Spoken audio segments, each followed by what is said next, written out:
are greeting you all in the name of Jesus Christ.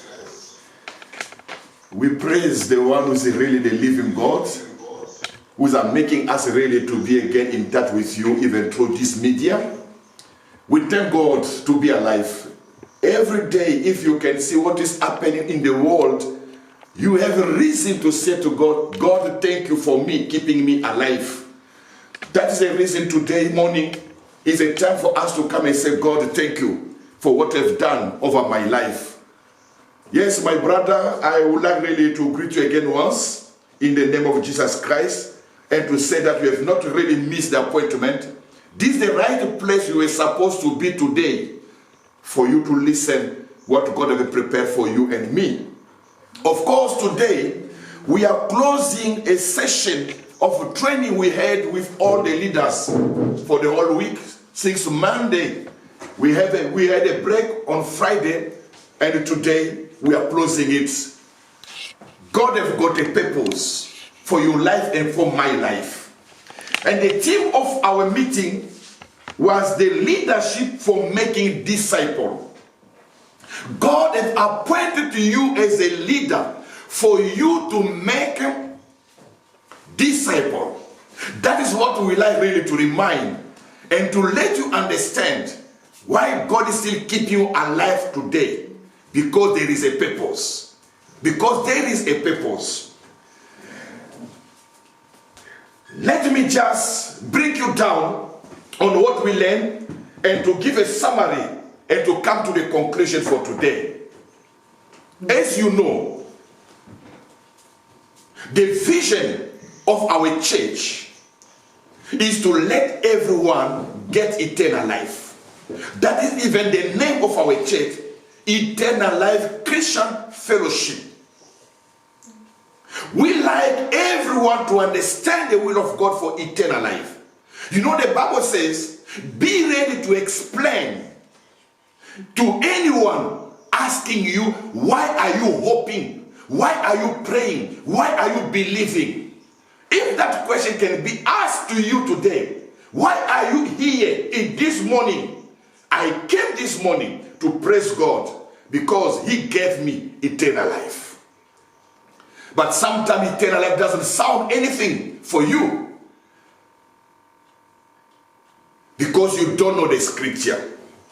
But we are going to remind and to get the word of today. I was really happy to hear in the morning that God has got a purpose. What is a leadership? Let me remind in terms of definition for you to have the knowledge. A leader is someone who influences others to reach the purpose of the group. The way we are coming here, there is a purpose we are here together. We thank God for putting in our church some leaders. Sometimes they sacrifice their own life to make you and me to grow up and to get what God has prepared for you. So, a leader is someone who is helping people to reach God's purpose. God's purpose. That's what we are going to explain to you this morning. Who is a disciple? By the way, the Bible says, a disciple is someone who follows the master. A disciple is someone who learns from the master for him to become like his master. We all are disciples of Christ. We are following our master Jesus, and we like to do the way Jesus Christ did everything in this world. And our ministry is based on two pillars. Two big pillars which is really giving us the purpose of the church. The first pillar, what we call the Great Commandment. If they ask you, what is the belief of that church? You can just remind them the two pillars of the church. The first one, the Great Commandment. What is the Great Commandment? In Matthew chapter 22, the Bible says, the Great Commandment is to love God with all your strength your heart, and your mind to love God first. That is the first pillar of the church. We need people to love God, to have a relationship with the Father. As the Bible says, who is loving God is the one who is obeying his word. The love of God is the first pillar. In that love, the Bible says in Matthew chapter 22, love your neighbor as yourself. So we are having three kinds of love we need to have in our life.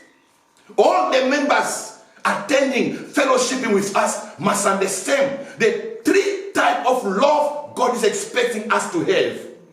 Love of God, love of yourself, and love of others. I'm asking you a question. When you read the Bible, love your neighbor as you love yourself. What is the second in terms of the ranking? Is the love of you the neighbor or the love of yourself?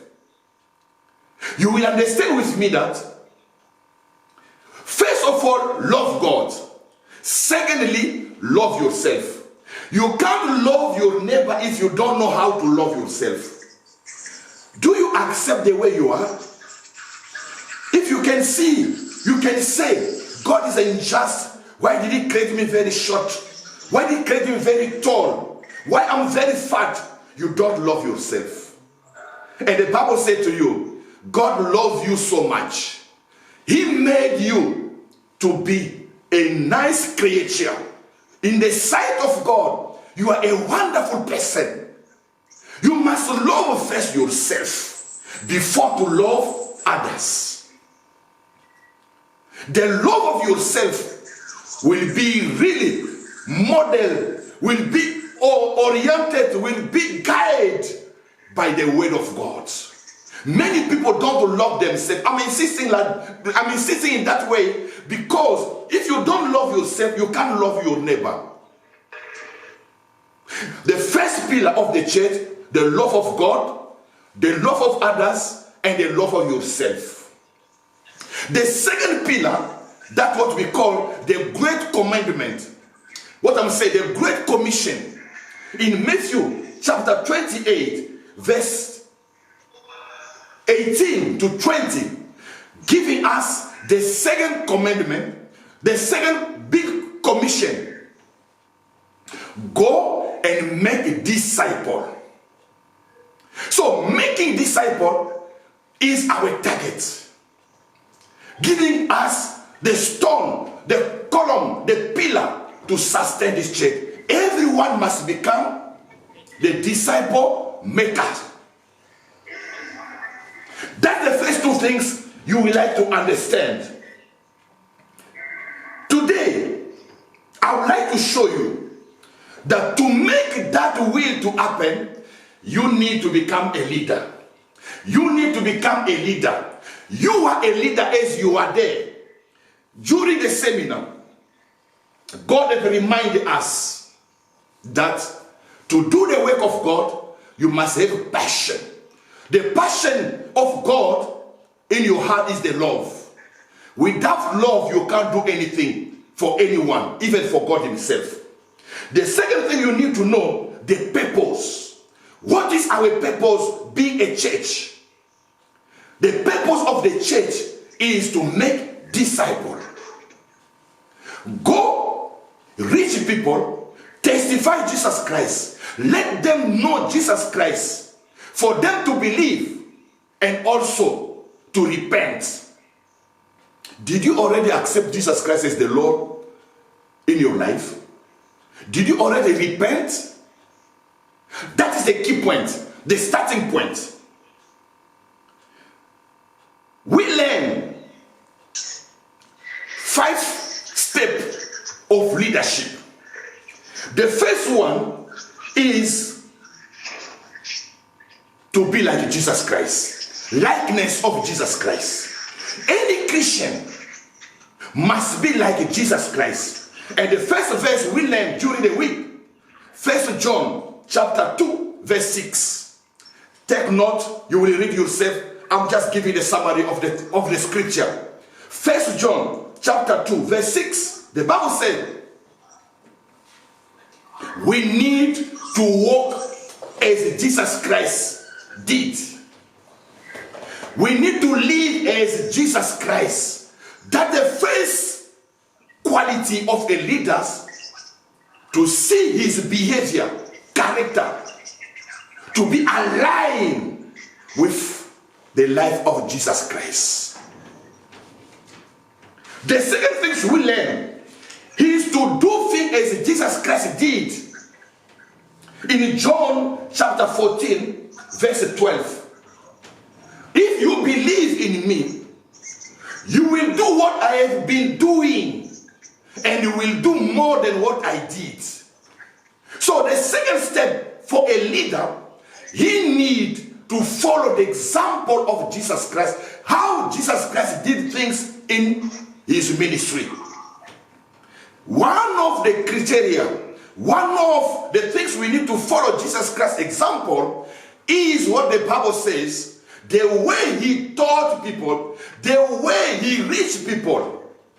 His strategy was to make small group, to make more emphasis, to spend more time with the leaders. What we need to do the same. Learn as Jesus Christ did. The 10 things we learned during the week, build or focus on the leadership, because they are the people to make the ministry to grow and to sustain. God purpose, God focus is the leader, because they are the people who will take over the ministry far where the current leader can really stop somewhere. And that one, we saw the book of 2 Timothy chapter 2, verse 2. What did you receive from me? Give it to others so that they do the same. We need to focus on those who are willing to be committed to participate in the work of God. The next quality we learn, it is really the God's strategy to work or to be part of a team. Jesus Christ had some level of leadership. Himself was a level. He had 3 people. He used to spend more time. He had 12 people we call apostle. He had 72 people he was sending to go and preach people. And he had the crowd. How your ministry is organized. Who is in the inner cycle of building leadership? Who is among the leaders, the servants, the workers?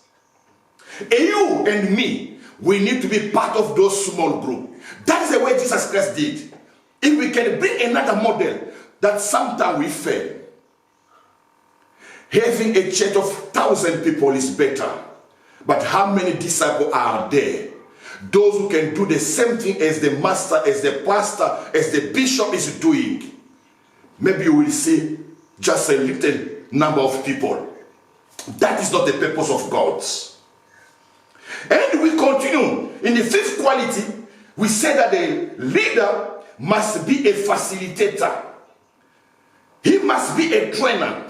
He must know how to delegate the power. He must plan. He must have the full vision for him to make success his ministry. At the bottom, all leaders is first an evangelism. Don't say, I'm a leader, but I'm not a part of the evangelism team. No. All leaders is first evangelists. Because he need to share the gospel. When Jesus Christ was saying to people in Matthew chapter 28, verse 18 to 20, go and make disciples. He did not say only to the disciple, to the apostle, but it is a commandment to anyone believe in Jesus Christ. Share your testimony. Is a task you need to do. How did you meet Jesus Christ? What are you experiencing with God today?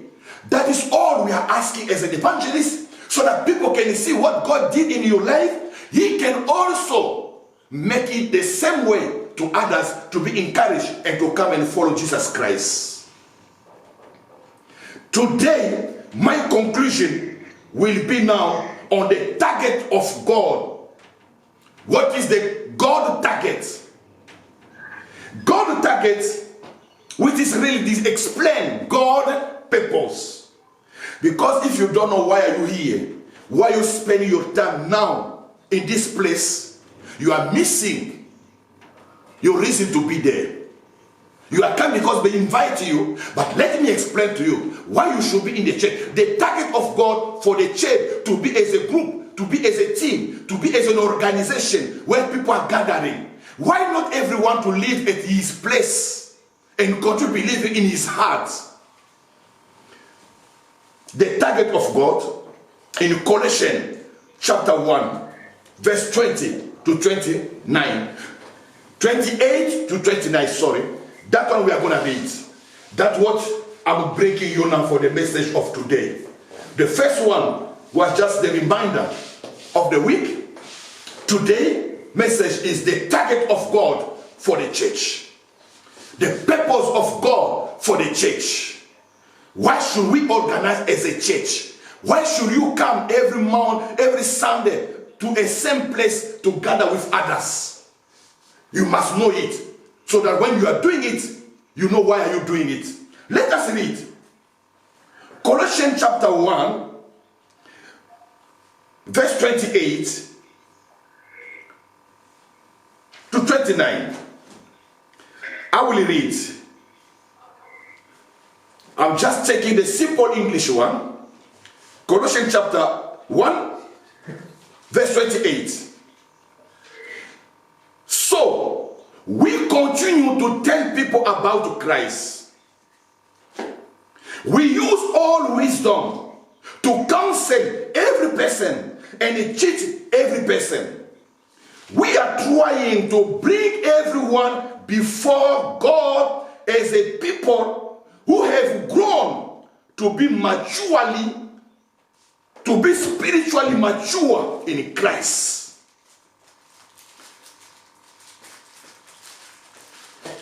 Did you see the mission, the purpose of God for the church? Paul is explaining to us today. So, we tell others about Jesus. That's what I was saying. Your mission, the mission of the church, is to tell people about Jesus Christ, to testify, to witness, to tell people what God is doing in your life. The first thing, warning with wisdom. You need to warn. If you see someone is in Christ, not doing the good things, with love, tell him, my brother, you are no longer part of that life. God has redeemed you. You are now a son of God. That is the way you need to go on. Coming to church, be part of the family. You are benefiting for someone watching your life. You are benefiting for someone praying for you. You are benefiting for someone helping you to do something, to go somewhere. Warning with wisdom, God has given us. Warning everyone and teaching everyone with all wisdom God has given us. So the Bible says, share Christ first, warning, teaching with the wisdom. We want to present them to God perfect in their relationship to Christ. My brother, today you must understand how God would like to see you when he will come back to pick his church. God would like to see us all grew up in the mature status, in the spiritual maturity, in the likeness of Christ. So today you must understand, the will of God is not just to share Christ. The will of God is to help that person to grow up. If you are not growing up, you are not fulfilling the will of God. Can you see? The Bible says we have to present to God the people who have grew up in their relationship with God. Why are you coming to church? For you to receive the bread of life, to be fed with the word of God, so that you can grow up. Before God, you will be a mature. God will present, God will accept only those that grew up. The growth, the spiritual growth is what God is expecting for the church. You and me, we need to grow up. Don't remain as a baby. Don't remain as an infant. You need to become a mature person. Are you already mature enough in your faith? Me, I'm still learning. I'm not yet there. That's the reason I will never run away from church. The second thing he says, verse 29, still in Colossians chapter 1, verse 29, that is why I work, I struggle so hard, depending on Christ's mighty power that works within me. I will suffer to make people to grow up. That's what we said during the week. A leader is a servant. He suffers for others to grow up. So, the purpose of the church physical meeting is a community, as an organization to help each other to grow up. You need to grow up. Your spiritual maturity is what God would like to see in your life. How can we make that people to become mature? What is the resource God has given to us, which you will not receive if you are alone? What is the resource? The Bible says in Ephesians chapter 4, verse 11 to verse 13. What is the resource? The resources God has provided for us to let everyone to grow up. What is the resource? Can we read in Ephesians chapter 4, verse 11 to verse 13? I will read. And that same Christ gave these gifts to people. He made some to be apostles, some to be prophets, some to go and tell others the good news, evangelists, some other to care for as pastor, some to teach God people as a doctor. Christ gave these gifts to prepare God, holy people, for the work of saving. Why did God give the gifts? For the church to prepare everyone to become a worker. Second thing, to make the body of Christ stronger. The church is there to strengthen you. When you are weak, you have a challenge in life, don't flee away. Come closer to God. Attend the meeting. You will receive a word, will encourage you, and will strengthen your faith. This work must continue until we are all joined together in what we believe and in what we know about the Son of God. Our goal is to become like a full-grown man. Our goal is to become a full-grown man. The spiritual maturity. What did God give us? To reach that level of maturity, He gave gifts of apostles, of pastors, of prophets, of teachers, of evangelists. There is not anyone in the world have all the gifts together in one person. God has distributed to many people. When we are coming together That way we will benefit for what I receive, for what you have, for what another one have. If you are not a part of the church, you are not part of the congregation, you are not going to benefit on the gifts God put in other people's life. Reason you need to be there for your grow up, for your spiritual maturity, and benefiting from the gifts God has given to other people, as I'm going to explain. So, as a leader who is a servant, his mission is first to make disciples, to do it, and to show how to do it, to help each one to grow up in his fellowship with God. What are we saying today? God's target is for us to be the mature people. You are going to be presented before God as a mature person, not as a young, not as an infant, not as a kid, but as a mature. To make it that way, we say training is very important in the God strategy. He trained himself, the disciple, during 3.5 years before to send them. They were well taught so that God can use them. And today, through training, we can grow up our members' life and relationship. I would like to learn for today. Why did we come today in this service? We came today to receive a word of the season. Every day we are coming together, God is preparing a word of the season. That's what I would like to learn today and to give you the word of the season. I was blessed. The Bible says first in 1 Corinthians chapter 14, verse 6. Listen before I to land.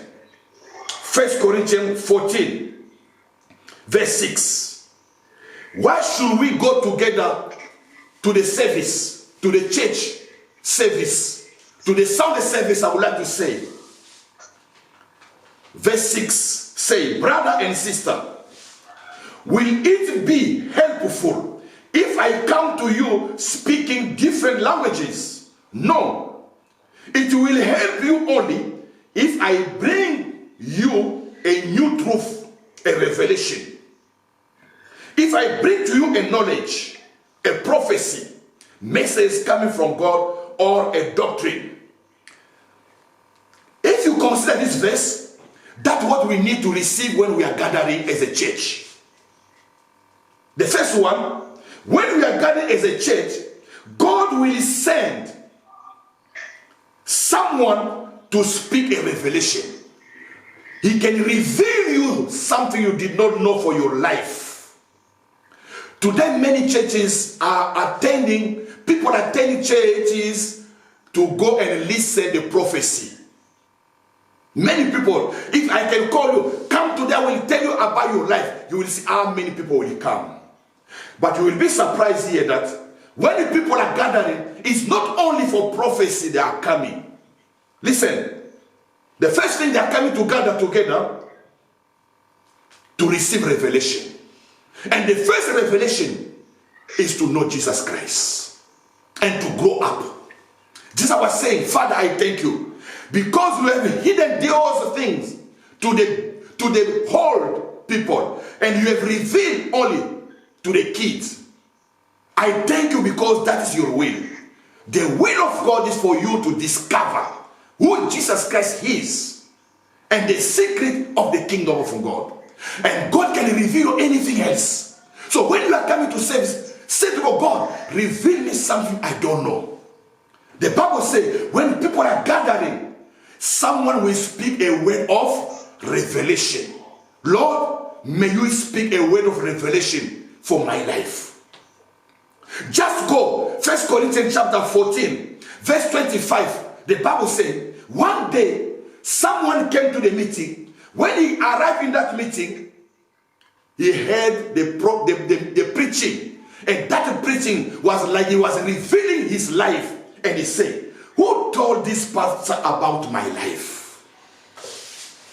No one told pastor about your life, but that is the message of revelation.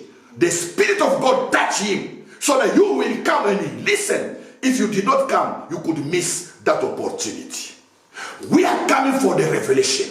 Ask God to reveal you. When the people of God are speaking, when we are singing, when we are worshiping God, you can receive your revelation. I'm bringing you to know. It's not me to bring to you, but God to give you that revelation. The first reason you must come for God to reveal you something you did not know, according to this verse. The second thing the Bible says, when we are together, I will bring to you knowledge. Anything we are teaching is to bring to us knowledge. I did not know how to fast. What is the importance of fasting? That knowledge can help your faith. I did not know how to win in my spiritual warfare.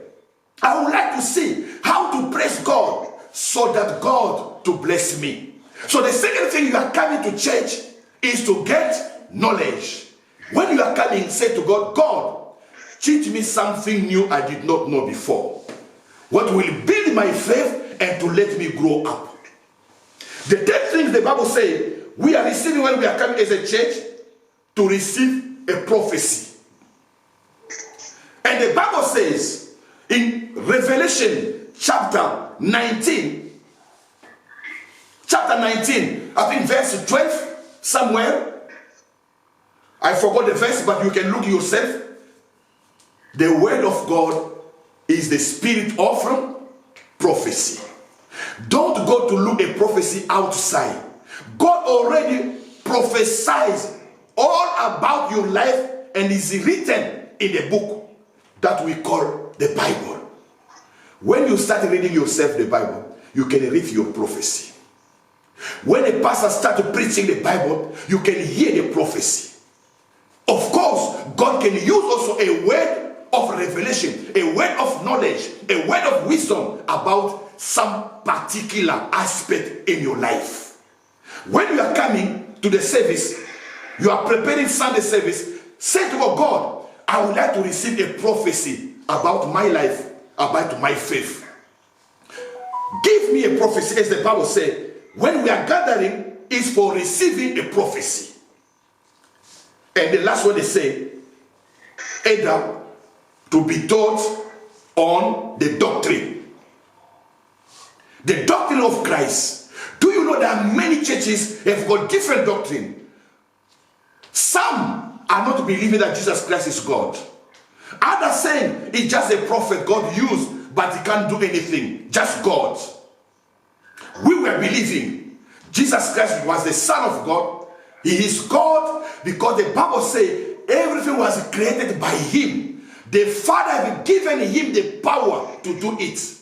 Now it is Jesus Christ leading the world of the church until he will hand over the kingdom to his Father. For now, the King of Kings, Jesus Christ on the throne. All the worship we are giving to God through Jesus Christ, God is receiving it. Because he came in the name of the Father. The last thing for today, Revelation, Proverbs chapter 15, verse 23. Proverbs chapter 15, verse 26, 23. Oh, my prayer is today you receive the word of the season. I was really more blessed to hear this verse, and we are going to pray about it. People are happy when they give a good answer. There is nothing better than the right word at the right time. You did not hear me. A man is rejoiced by the answer of the mouth. But listen, the second part of the verse. A word spoken in due season, how good it is. The word spoken in due season. The word of revelation. What is the due season today? We're in a crisis. What are you living in? God would like to reveal you the right word for the right season. The right word for the current season. What are you going in? The Bible says is ready to reveal to you. But listen, there's something very nice to understand here. A word spoken in due season is very good. You must speak the word of God to proclaim and to become true in your life. Take any promises in the Bible, speak it loudly, confess it. It will become your prophecy for the day. God bless you for that. We are going to pray for God to reveal us the word of the season for my life, for my family, for my nation. That's what we're asking you. Don't miss next week. We are going to have prayer and fasting. Thursday, Friday, Saturday, and Sunday we will conclude. You will receive the word of the season through prayer and fasting. May God bless you. Amen. Amen. We are going to pray with the moderator.